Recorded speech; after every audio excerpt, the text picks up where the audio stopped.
Muy bien, queridos hermanos, muy buenas noches a todos, querida familia. Quiero invitarte a buscar en el libro de Génesis, capítulo 8. Quiero invitarte a buscar el libro de Génesis, capítulo 8, versículos del 1 en adelante.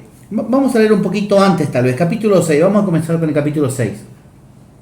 Versículo 1 en adelante. Los hombres empezaron a multiplicarse sobre la tierra y les nacieron hijas.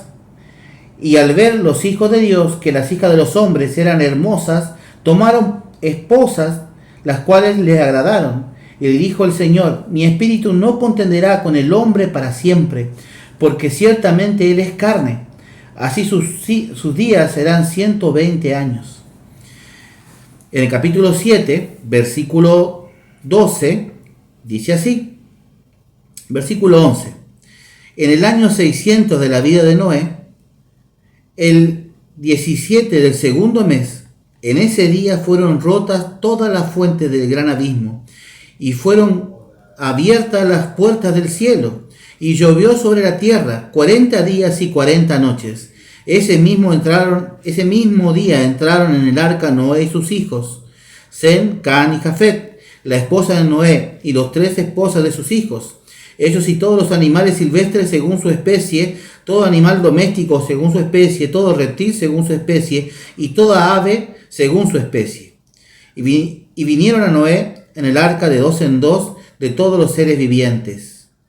Te invito a inclinar el rostro para orar.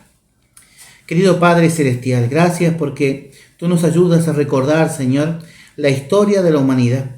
Historia que no solo está registrada en el sagrado libro que acabamos de leer, sino a lo largo de todas las culturas de la tierra. Gracias porque podemos aprender de esta historia y recordar tu amor y misericordia por nosotros. Aún en esto que parece un castigo, poder ver que tú estuviste ahí para ayudarnos, para defendernos, para cuidarnos y para sostenernos, Señor. Te pido que tú nos ayudes a confiar de la misma manera que Noé confió en ti. Te lo pedimos por Jesús. Amén. Hoy no quiero hablarte tanto de la historia del diluvio en sí misma, de cómo sucedió, pero tal vez sí contarte, porque ya en programas anteriores, hablando acerca del mismo tema, te conté que en las diversas culturas de muchos pueblos, tanto americanos como europeos, indonesios o chinos, incluso la gente de Medio Oriente, tienen sus propias versiones del diluvio. No vamos a ahondar en eso porque ya se ha hablado acerca de eso, pero ustedes pueden investigarlo tranquilamente. Yo quiero ahondar en 2 palabras que figuran acá en el capítulo 7, versículo 11. Primera dice: se rompieron las fuentes de las aguas. Majin es agua en hebreo. Y acá, cuando se refiere a la fuente de las aguas, no se está refiriendo a una vasija que tiene agua, sino al donde nacen todas las aguas, a las aguas de las aguas. Por eso dice que salieron del abismo. Y es interesante. ¿De dónde vino el agua del diluvio? Esto nos hace pensar a nosotros que la Tierra en su principio tenía un solo continente. Los geólogos llaman a eso una gran Pangea. Un supercontinente que flotaba alrededor de un océano. Flotaba porque estaba bajo una placa tectónica hecha de agua. Había agua debajo de la Tierra. Y lo podemos leer en el capítulo 1, versículos, el capítulo 1 y en el capítulo 2, cuando se habla acerca de la creación. Dice que separó las aguas que están arriba de la tierra y las aguas que están abajo de la tierra y en las aguas que están en la expansión arriba de los cielos. Fíjate que había agua debajo de la tierra. Hoy existe también acá en la Mesopotamia, donde nosotros vivimos, a 180 metros debajo de nosotros, donde nosotros estamos parados cada día acá en Misiones. Hay una capa, hay un océano, un mar de agua hirviente. Me explicaba el otro día una técnica en terreno, ¿no? Que nos hablaba acerca de las diferentes capas geológicas que hay y de cómo se obtiene el agua también a través de las vertientes. Había una capa, pero mucho más grande que la que hay ahora. Sí, la tierra flotaba sobre esa capa. Pero según algunos geólogos, esa capa no estaba tan profunda como ahora porque era mayor a la que tenemos ahora. Esta capa estaba aproximadamente unos 16 kilómetros debajo de la tierra, ¿sí? Ahora, ¿por qué se rompió la fuente de las aguas? ¿Qué es lo que provocó que esa fuente se rompiese? Sin duda era algo que el ser humano estaba realizando sobre ese continente. Recordemos que el ser humano tenía un desarrollo mucho más importante que el que tenemos ahora. los científicos han encontrado diversas evidencias de que los hombres no eran ignorantes en el pasado. Basta mirar un poco las pirámides de Egipto, basta mirar un poco las ruinas de Machu Picchu, acá en América, las estructuras piramidales que hay en Centroamérica, en Sudamérica y en Europa, para darse cuenta que, incluso en China, que había una conexión entre todas esas culturas.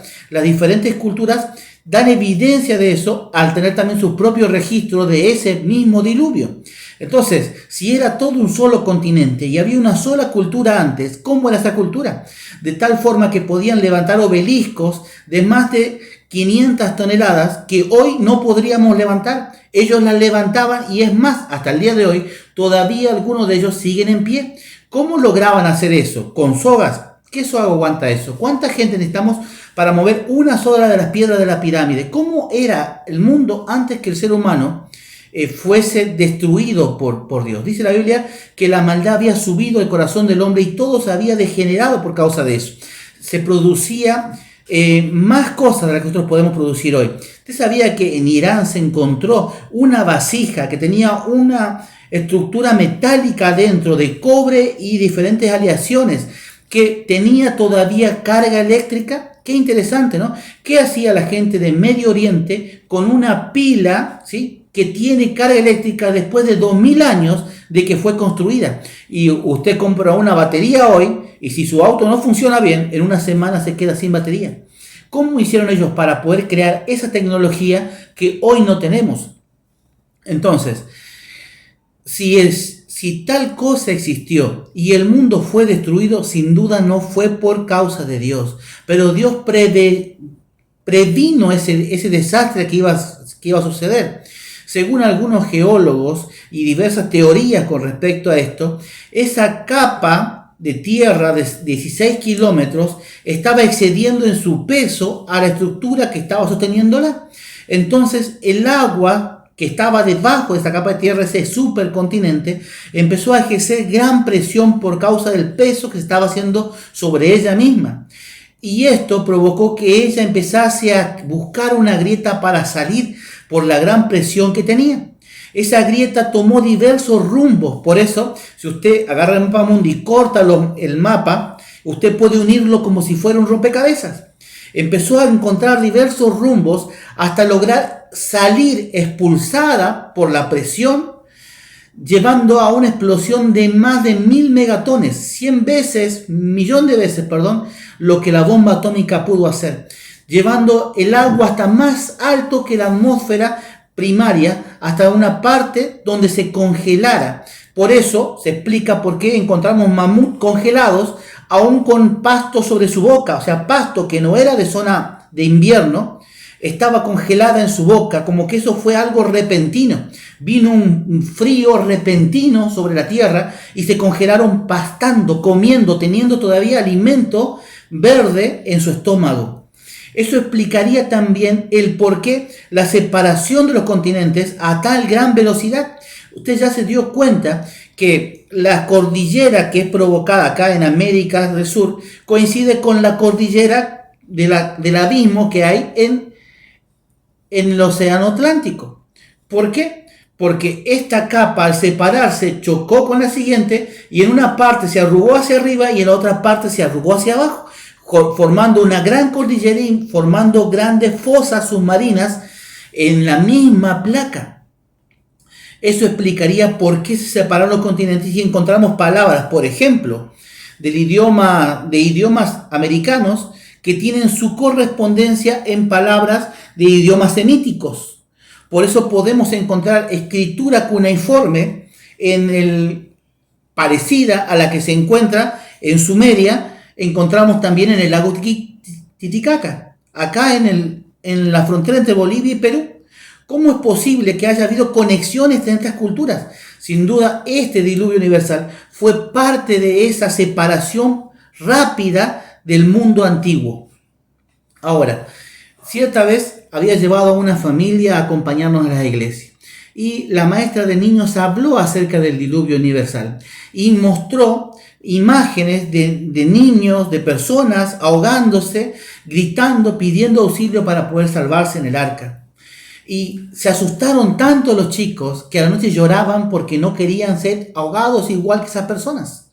Y se había exaltado tanto el desastre que no se había visto la mano misericordiosa de Dios.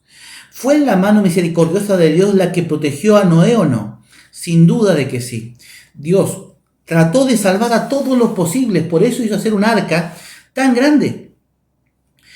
La gente no entró en el arca, así que Dios mandó a los animales para poder salvar. La gente no quiso entrar en el arca. Hoy también el Señor nos avisa que el mundo está en un cataclismo inminente. El calentamiento global no ha desistido, aunque muchas personas dicen que porque hemos dejado de producir tanto smog, tantas fábricas cerradas, tantas cosas, el calentamiento global ha retrocedido. Es mentira, no ha desistido. Esto es ya algo inevitable. El ser humano está destruyendo la tierra como lo hizo antes del diluvio. Pero Dios quiere salvar de todas formas a todas las personas posibles, como lo hizo en el diluvio universal. ¿Fue mano misericordiosa de Dios en el diluvio? Por supuesto que sí. Dios podría haber destruido toda la tierra si quisiese, pero Él trató de salvarla. El ser humano no quiso ser salvado. El ser humano deseó poder hacer su propia voluntad. Y por causa de eso, porque hicieron lo que le pareció, es que todo terminó mal. ¿Será que estamos repitiendo la historia también en el día de hoy, en el mundo en que vivimos? ¿Será que seguimos queriendo hacer nuestra propia voluntad? ¿Será que somos tan tercos de querer hacer lo que a nosotros nos parece sin escuchar a lo que Dios nos está diciendo que debemos realizar? ¿Será que estamos prefiriendo estar afuera del arca porque nos parece que el arca es un encierro? Necesitamos nosotros encontrarnos con Dios y tomar tiempo para pensar. Un desastre mayor que el diluvio universal viene sobre la tierra. ¿Estás preparado para encontrarte con tu Dios? El Dios del cielo existe. El Dios del cielo que creó todas las cosas, salvó a la humanidad en aquella arca y quiere salvarte nuevamente en la iglesia. La iglesia es el arca para que vos puedas ser salvo de este mundo de pecado. Es cierto, no es perfecta, pero si querés salvarte tenés que estar dentro de ella, tenés que participar en ella, porque ese es el plan divino de Dios. ¿Sabe, mi querido amigo? Dios quiso salvarlos a todos, pero ellos no escucharon la voz de Dios. Sin embargo, Dios salvó a Noé y con él toda la humanidad que existe hoy fue salvada. Dios quiere salvarnos a todos nuevamente, de nuestra propia mano. Si usted estudia las plagas, las copas de la ira que desciende sobre el ser humano en el Apocalipsis, son solo consecuencias de lo que el ser humano está haciendo sobre la tierra. Entonces, nosotros tenemos que aceptar ese llamado divino.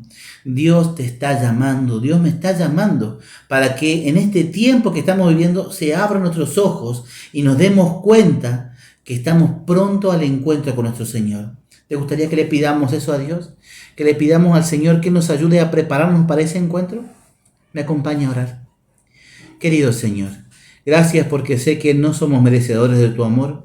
Sé que muchas veces hemos sido caprichosos con nuestra propia voluntad, haciendo nuestros propios deseos y caminando según nuestra propia sabiduría, sin darnos cuenta que así solo nos lastimábamos nosotros, solamente nos alejábamos de ti, solamente arruinábamos las cosas, Señor. No queremos vivir una vida separados de ti. No permita, Señor, que el enemigo nos aparte de ti, sino ayúdanos a vivir una vida que pueda glorificar tu nombre, que pueda, Señor, exaltar tu nombre, para que aquel día cuando tú vengas en gloria y majestad podamos levantar nuestros ojos hacia ti y nuestras manos también para recibirte a ti en el aire. Te pedimos esto en nombre de Jesús. Amén.